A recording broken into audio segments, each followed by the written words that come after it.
Hello and नमस्ते everyone. हरूलाई PK blog Jiri YouTube च्यानलमा स्वागत गर्दछु। हजुरहरू सन्चै हुनुहुन्छ होला र सन्चैको कामना पनि गर्दछु र हामी पनि सन्चै छौँ। यतिखेर हामी दोलखाको जिरी भन्ने ठाउँमा छौँ। आज हामी जिरी बजारदेखि चिज फ्याक्ट्रीसम्म जाने क्रममा छौँ। यो बाटो जिरी बजारदेखि लोसा गुम्बा हुँदै जिरीसम्म पुग्ने सडक हो।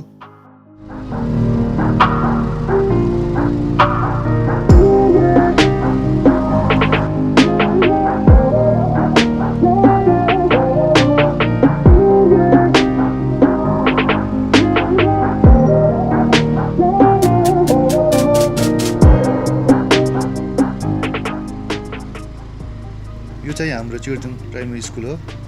दाइ र भाउजू पनि बाइकमा जिरीतर्फ राइड गर्दै हुनुहुन्छ।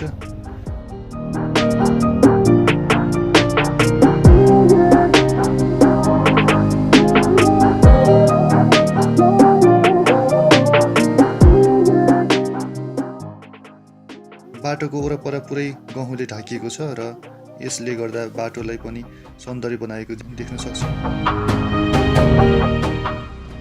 यो अगाडिको चाहिँ नवनिर्मित 5 नम्बर वडा कार्यालय। बाइक राइड गर्ने क्रममा भवन हेर्दा ताजमहल जस्तै देखिँदो रहेछ। यो टर्निङ चाहिँ एकदम अप्ठ्यारो र प्रायःजसो बाइक एक्सिडेन्ट हुने गर्दछ। यसलाई अलि ठुलो टर्निङ बनाउनु पर्ने देखिन्छ।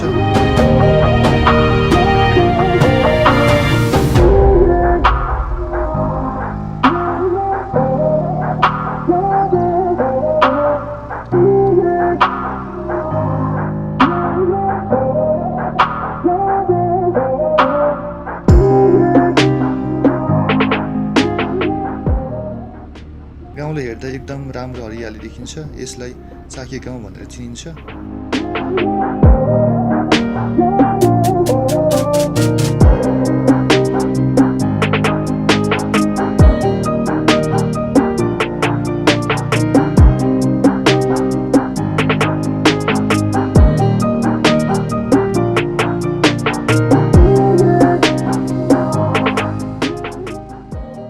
सानी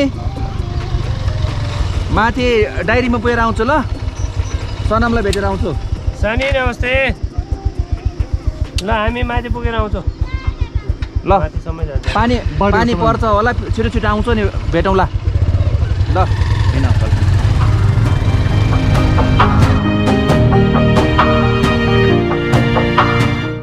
यतिखेर हामी लोसा गुम्बा नजिक आइपुगेका छौँ, तर हामी गुम्बातर्फ जाँदैनौँ।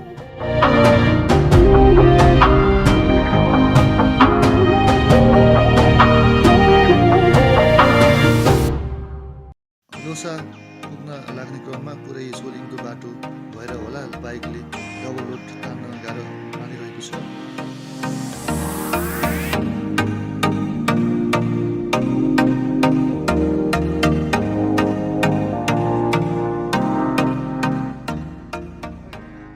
अब हामी यही अगाडि बाइक पार्क गरेर पैदल यात्रा गर्नेछौँ।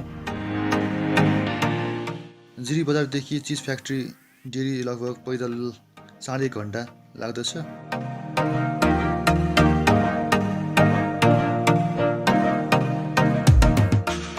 यस ठाउँलाई लोसा भनिन्छ।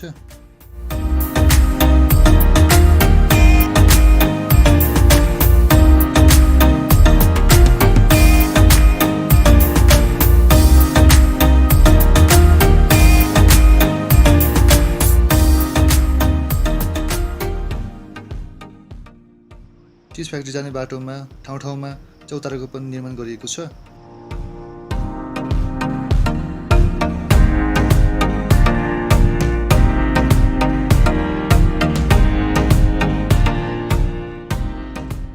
कालो भिरको काखमा रहेको यस वनजङ्गल हरियाली र चराचुरुङ्गीहरूको आवाजले यात्रीहरूको मनलाई आनन्दित तुल्याएको छ।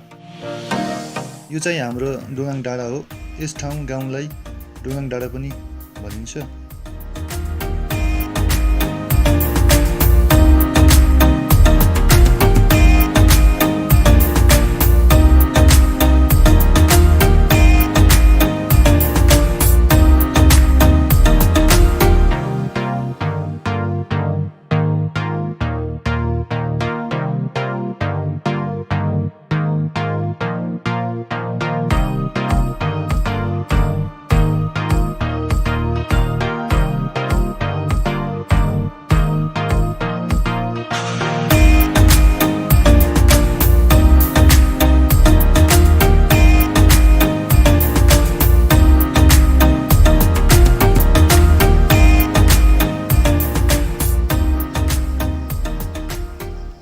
हाम्रो भाउजू दाइहरू पनि डेरीतर्फ उकालो बाटो चढ्दै हुनुहुन्छ।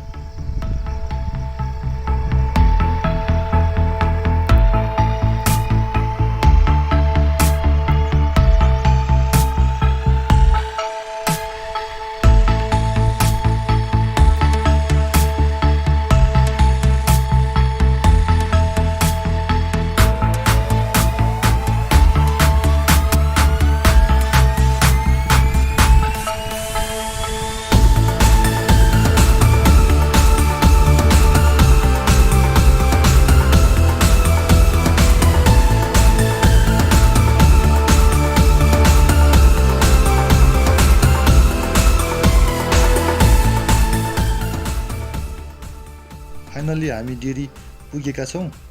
यो चाहिँ हाम्रो डेरीको भवन हो।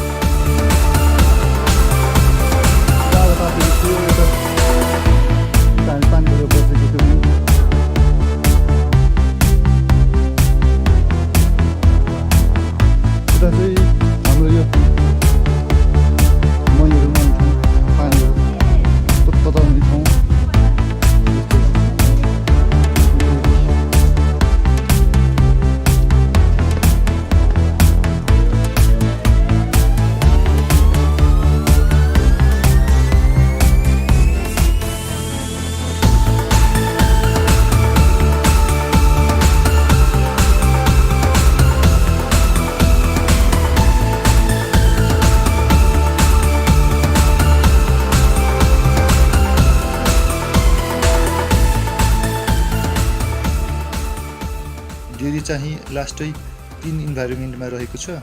यो पुरै डेरीको एरिया हो।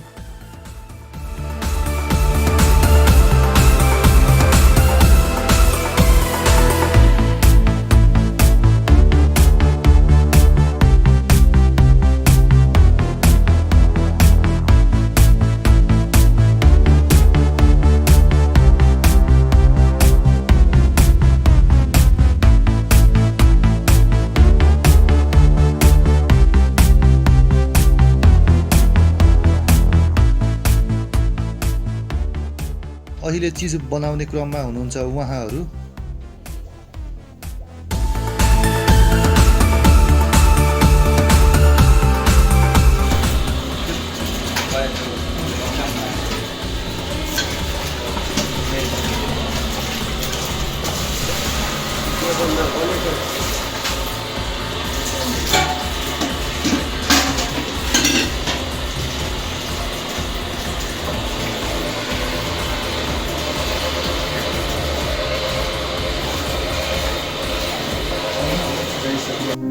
यो चाहिँ हाम्रो चिज स्टोर। अत्याधिक मात्रामा हामीले चिज बनाएको देख्न सक्छौँ। हजुर अँध्यारो छैन, बत्ती छ। चिजको सिजन हो क्या यो। छुन चाहिँ नछौ है, छुन चाहिँ नछौ क्या। खासै केही गर्दैन, छुँदैन हामी त्यो छुन चाहिँ नछौ। छुन त अलि केही गर्दैन हामी त्यो सेन्ट भयो लगाएकोलाई चाहिँ हामीले अलिक बाहिरबाट भित्र नै आउने होइन। यो सेन्टले चाहिँ हाम्रो सखाबै पार्ने रहेछ कि जेटिसतिरको विद्यार्थी आउँदैन, हामी त पहिल्यै भनेर बरु आउँदै नआउनुहोस् भन्छौँ।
हजुरहरूलाई यो भिडियो राम्रो लागेमा लाइक, सेयर एन्ड सब्सक्राइब पनि गरिदिनु नभुल्नु होला। हस्त धन्यवाद।